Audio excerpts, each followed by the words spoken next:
삶의 행복을 주는 이야기 4월 9일입니다. 더 숨길 수 없게 되매 그를 위하여 갈대 상자를 가져다가 역청과 나무 진을 칠하고 아기를 거기 담아 나일 강가 갈대 사이에 두고. 출애굽기 2장 3절 오늘의 말씀입니다. 더 숨길 수가 없게 되매 경건하여 하나님의 약속을 믿었기에 아들을 낳기를 소망했던 아므람과 요게벳입니다. 하나님께서는 그분의 약속을 이루시려고 그들에게 역사하셔서 아들을 낳게 하셨습니다. 그러나 문제는 바로가 그의 모든 백성에게 명령하여 아들이 태어나 나일강에 던지도록 한 것입니다. 아버지 아므람과 어머니 요게벳은 그럴 수 없습니다. 누나 미리암과 형 아론도 결코 그럴 수 없습니다.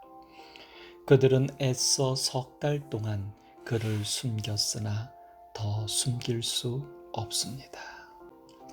주관식은 주어진 물음이나 제시에 따라 답을 작성하는 것이고, 객관식은 답이 될 수 있는 후보 여러 개를 주고 그 중에서 하나를 고르게 하는 것입니다. 분명한 것은 객관식은 그 후보 중에 답이 있는 것입니다.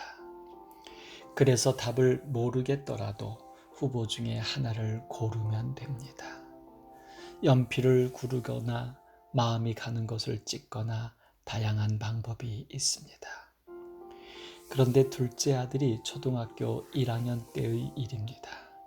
수학 문제였는데 본인이 계산하여 얻은 답이 후보 중에 없어서 후보 6번을 만들고 본인이 계산한 답을 써놓고 체크를 했습니다.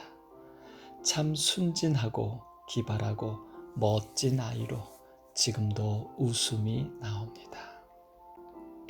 하나님의 약속을 믿고 결혼하여 아들을 낳았고 석 달 동안 그를 숨겼지만 그것이 그들의 최선이었습니다.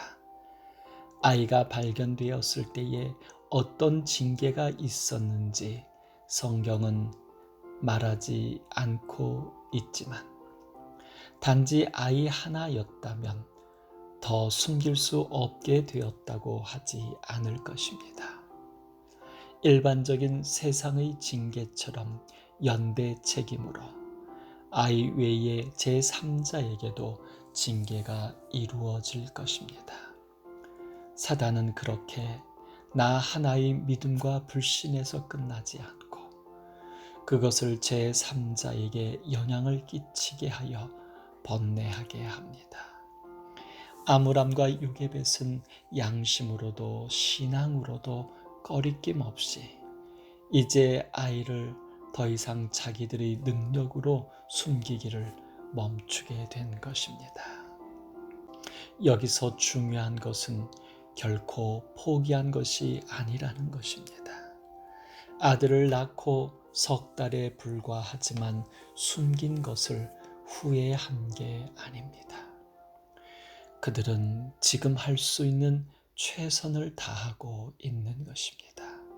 보십시오. 포기했다면 아무도 모르게 나일강에 버리면 될 일입니다. 그러나 갈대 상자를 가져다가 역청과 나무 진을 칠하고 아기를 거기 담아 나일 강가 갈대 사이에 두었습니다. 이것은 결코 쉬운 일이 아니었습니다. 이것은 대단한 계획과 기술이 들어간 일입니다. 이것은 분명히 목적이 있는 일입니다. 성경은 말합니다. 그를 위하여, 아기를 위하여라고. 이것이 삶의 행복을 주는 매력적인 그리스도인의 이야기입니다. 그들은 대책 없이 낳은 것도 숨긴 것도 버린 것도 아닙니다. 갈대 바구니와 역청은 노아의 가족들을 구원한 방주의 믿음입니다.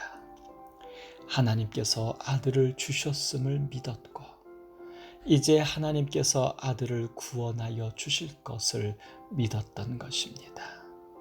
그래서 바로 왕의 명령대로 나일강에 던지지 않았고 하나님의 구원을 믿음으로 방주를 만들어 띄웠던 것입니다. 피조물과 죄인의 한계가 있지만 소망은 포기되는 것이 아닙니다. 의인은 7번이라도 넘어질 수 있지만 다시 일어나는 것입니다. 겸손히 연약함을 인정하지만 포기하지 않는 믿음을 소망해 봅니다. 삶의 행복을 주는 이야기였습니다.